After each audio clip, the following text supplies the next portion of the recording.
Rápidamente vamos a compartir algunos errores básicos que cometemos habitualmente cuando realizamos un ecocardiograma transtorácico. Lo primero que hay que hacer es setear adecuadamente al equipo, y para setearlo adecuadamente necesitamos conocer al equipo como si fuese nuestra pareja. Perfectamente todos los ángulos, todos los agujeros, todos los botones, perfectamente qué hace cada cosa, perfectamente entenderlo, sacarle el jugo. Los pacientes obesos requieren, por ejemplo, que el ultrasonido alcance distancias más profundas y una reducción notable del rango dinámico en la escala de grises, por ejemplo. E insisto con saber para qué sirve cada botón y cómo usarlo. En la ventana paraesternal larga y el paraesternal corto requerimos el decúbito lateral izquierdo si se puede. A veces eso no lo podemos hacer, es así, pero si lo podemos lograr con buena voluntad, con colaboración, es muy importante, porque así se acerca el corazón a nuestro transductor. Para visualizar en el paraesternal corto la arteria pulmonar se requiere un poquito mayor inclinación hacia la izquierda. En la ventana apical no inclinar al paciente tanto a la izquierda, no hacerlo tanto, sino un poquito más hacia el decúbito dorsal, porque si yo lo pongo muy en decúbito lateral izquierdo para el apical, puedo dejar de ver la punta del ventrículo izquierdo y subestimar, por ejemplo, la fracción de eyección. Y no ver que no se mueve, por ejemplo, la punta del VI, cosa importantísima. En la ventana subcostal, siempre que se pueda, hay que tratar de que el paciente flexione las piernas más o menos a 90 grados y que apoye la planta de los pies en su cama. En la ventana supraesternal, aquí también, siempre que se pueda, hiperextender la cabecita, colocar una almohadita abajo de los hombros sería ideal, y siempre las imágenes o videos tomarlos en la expiración del paciente o cuando está la ventilación, que la podemos prolongar en la ventilación mecánica. Con respecto a la interferencia de la respiración y las imágenes ecocardiográficas, no hay que tenerlo en cuenta. Es en el apical 2 cámaras cuando la interferencia de la respiración es donde más joroba, digamos.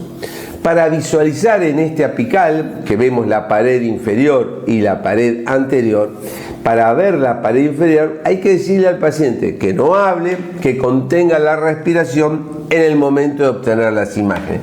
Pero es un paciente no habitual en cuidados críticos. Si está en ventilación mecánica, aumento la pausa inspiratoria para mejorar la visión justamente de la pared inferior. ¿Qué importancia tiene el BIDI o el bidimensional o el 2D? Todo nuestro esfuerzo debe estar dirigido a obtener imágenes bidimensionales, es decir, la imagen anatómica lo mejor posible. Y a veces la vemos más o menos y medimos. No, la medición no va a ser correcta. Tengo que ver bien el bidimensional y recién ahí usar el modo M, Doppler, bla bla y bla blum. Es muy importante porque una óptima imagen bidimensional nos permite hacer todo tipo de cuantificación. Muy importante. Otro tema que se aconseja, la sistemática del estudio, ¿no? Siempre hay que seguir una sistemática, no la mía, no la del servicio, sino la que recomienda las sociedades científicas alrededor del mundo. Y quedarse agarrado a esa sistemática, no saltear, no cambiar, no adelantarse, no volver para atrás, siempre lo mismo, de la misma manera todos los del servicio. Muchas veces ponemos el transductor y vemos una cosa, mirá, y ya perdemos la sistemática, y muchas veces mirar el árbol no nos permite ver todo el bosque.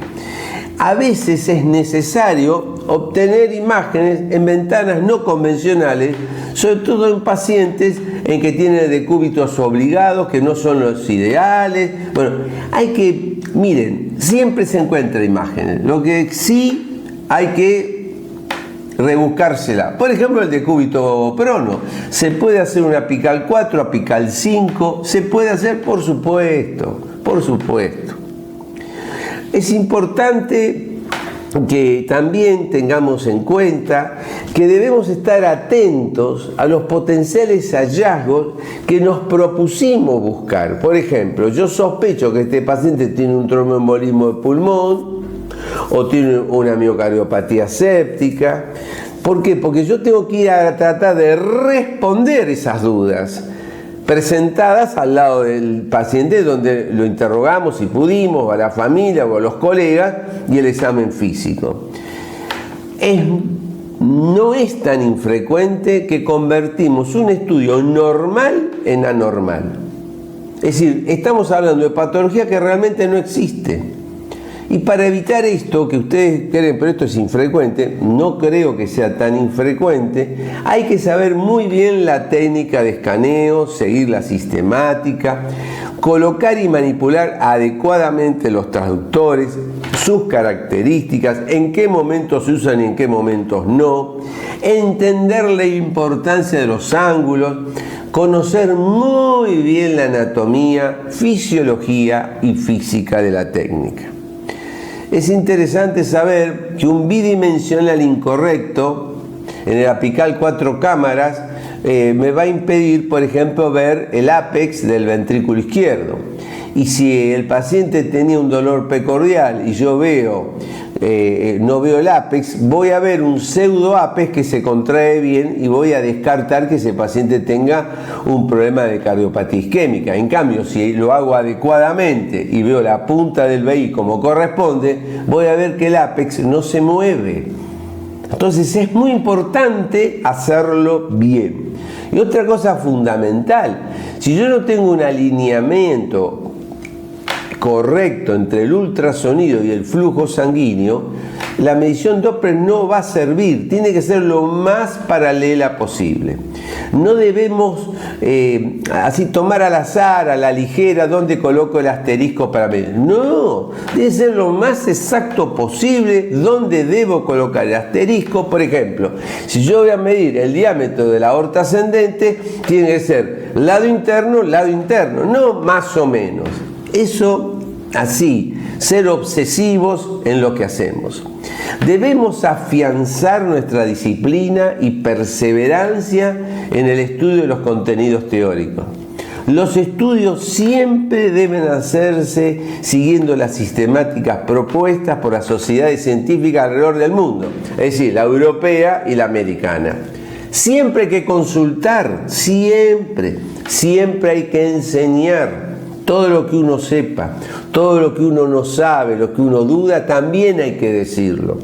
Ser siempre desconfiado, repetir los estudios, todo el tiempo que sea necesario.